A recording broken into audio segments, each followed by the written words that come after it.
Hello, my name is Elizabeth Limon and today I will be answering a couple of questions regarding my site. What did you do at your service site? So my service site, the location of my service site was Greenfield High School, and I would actually help students that were part of the computer science department and the engineering department. So for the engineering department, I would help students with their senior projects.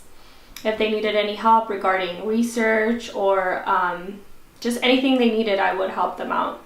And for the computer science department, I was helping students with their programs.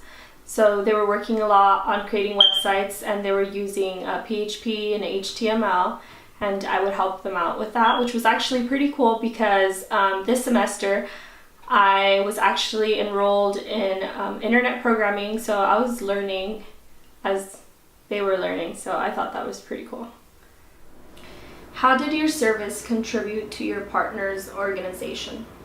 So like I mentioned, I would help students out, for example, students that were part of the engineering program. I would help them out with their projects, or the computer science department, I would help them out with their homeworks, with their programs, and I think in return, teachers had more time to assist other students that really needed help. So I think that was my contribution to this organization.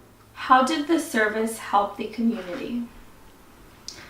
I believe helping students every day build their skills and making them more confident about their educational future will have a great impact in the community because it will consist of strong, prepared individuals in the future, and I think that is very important.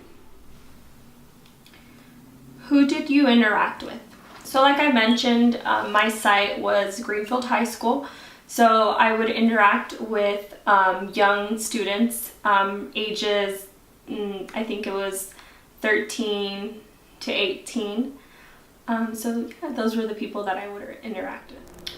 Much of the discussion around diversity, community, and service centers around questions of power, privilege, and access in the public sphere.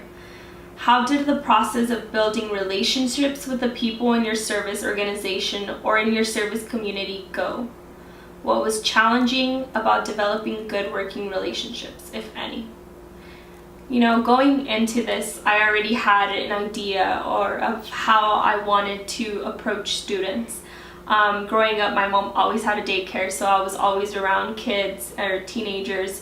And I think it's very important to build a relationship with students and let them know that you care for them. And I think that was the very first thing that I did.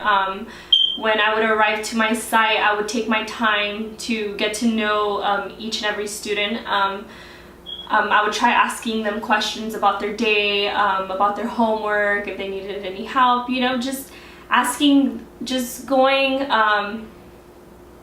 beyond, I guess, my requirements, and I found that to be really helpful. So in the long run, it was really easy for me to build relationships with these students. And I think that was really helpful because anytime the students needed help, they felt comfortable enough coming to me, and I think I was really happy about that. Reflect upon how your major learning, for example, classes you have taken, might have impacted the community in a positive and negative ways.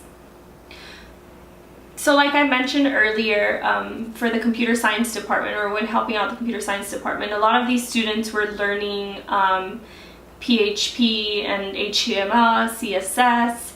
So I was honestly really pleased that I was also taking this course, that internet programming, this semester.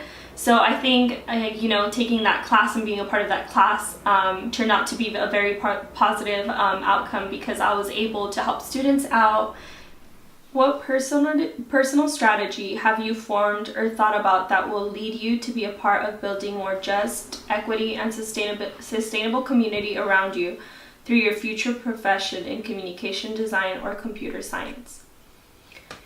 Something that I noticed when attending my site is that not a lot of women are enrolled in some of these courses, or the engineering course or computer science course.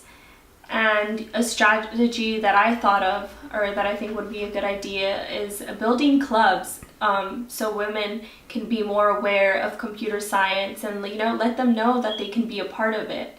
And I think hopefully ending this gender gap that there is in technology. What would you recommend the next group of service learners to do if they pursue similar projects? Definitely have a positive attitude when going to these sites. I think it's very, very important to let students know that you're very interested to be there and that you're interested in helping them out and you're just interested about them. And I think if you do that, if you go with a very positive attitude, I think you will do great and you will build relationships with these students and honestly just enjoy yourself, enjoy helping them out. And I know I really enjoyed everything. So yeah, I think that would be like my best advice. Just be yourself and be fun. They're teenagers and yeah.